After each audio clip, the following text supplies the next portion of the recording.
నమస్తే friends, welcome back to blossom channel. Chamundi temple అండి. చాముండేశ్వరి ఆలయానికి వెళ్ళే దారిది. ఈ పచ్చని ప్రకృతి మధ్య ఎంత అందంగా ఉందండి. మనం తిరుమలకి వెళ్తుంటాం చూడండి, అలానే ఉంది ఇక్కడ ఘాట్ రోడ్స్. హైటు ఎంతో పైన ఉందండి. కొండపైన దేవాలయము ఉంది. మైసూరు చాముండేశ్వరి ఆలయము మైసూరు నగరానికి 13 కిలోమీటర్ల దూరంలో ఉన్న చాముండి కొండలపైన ప్రసిద్ధ చాముండేశ్వరి ఆలయము ఉందండి. కొండపై నుంచి చూస్తే ఇలా పల్లెలన్నీ కనిపిస్తాయి. ఇది మైసూరు మహారాజుల కులదైవం, శక్తివంతమైన పుణ్యక్షేత్రం అండి ఇది. ఇక్కడ అమ్మవారిని దుర్గాదేవి ఉగ్రరూపంగా పిలుస్తారు. ఆమె మహిషాసురుని వధించిందని నమ్ముతారు. ఈ ఆలయాన్ని 12వ శతాబ్దంలో హోయసల పాలకులు నిర్మించగా, గోపురాన్ని 17వ శతాబ్దంలో విజయనగర పాలకులు అభివృద్ధి పరిచారని చెప్తారు. దర్శన సమయము ఉదయం 7:30 నుంచి మధ్యాహ్నము 12 వరకు. ఆ తర్వాత 3 గంటల నుండి రాత్రి 9 గంటల వరకు ఉంటుందండి దర్శన సమయం.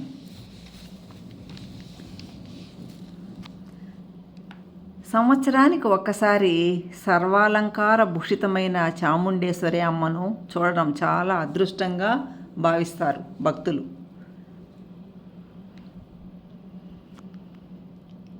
ఈ ప్రకృతి మధ్య ఎంతో ఆహ్లాదకరమైన వాతావరణంలో ఇలా వెళ్తుంటే ఎంతో ఆనందంగా ఉందండి.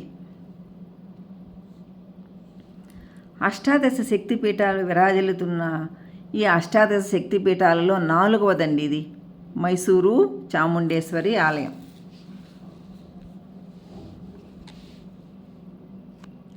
పైన విశాలమైన ప్లేస్ ఉందండి. పార్కింగ్ చేసుకోవడానికి వాహనాలు ప్లేస్ బాగా ఉంది. మైసూరు ప్యాలెస్కి 13 కిలోమీటర్ల దూరంలో ఇది ఉంది. పురాణాలలో ఈ ప్రాంతాన్ని క్రౌంచపురి అని పిలిచేవాళ్ళు. ఇక్కడ ప్రసిద్ధమైన చండీదేవి ఆలయం ఉండడం వల్ల కాలక్రమేణా ఆ ప్రాంతం చాముండేశ్వరిగా స్థిరపడింది. ఇక్కడ అమ్మవారికి తీసుకెళ్ళడానికి పూలు, కొబ్బరికాయలు అమర్చారు.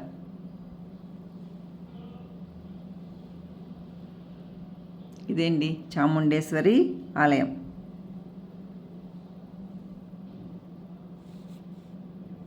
ఈ గోపురం చూడండి, 7 అంతస్తుల గోపురమును మనము దర్శించుకోవచ్చు. చూడండి, 7 అంతస్తులు గోపురం ఎంతో అద్భుతంగా ఉంది.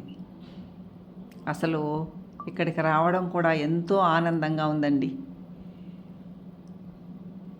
కానీ రష్ ఎక్కువగా ఉండడం వల్ల 1000 రూపీస్ టికెట్ తీసుకుని వెళ్ళి దర్శించుకుని వచ్చాం. గర్భగుడి పైన విమాన గోపురం కూడా ఉందండి. ఇక్కడ ముందు వెళ్ళడానికి ఇలా ఉంది.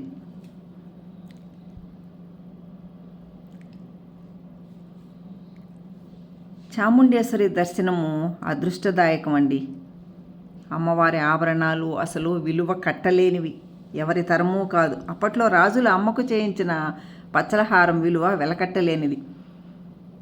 మైసూరు నగరాన్ని 2 సార్లు వేలం వేస్తే ఎంత డబ్బు వస్తుందో ఆ మాత్రం డబ్బు కూడా ఈ హారానికి సరిపోదని అంటారండి. ఒక్క పచ్చల హారం మాత్రం. ఆ ఆభరణంలో ఒక్కొక్క రాయి 15,000 నుంచి 20,000 వరకు ఉంటుంది.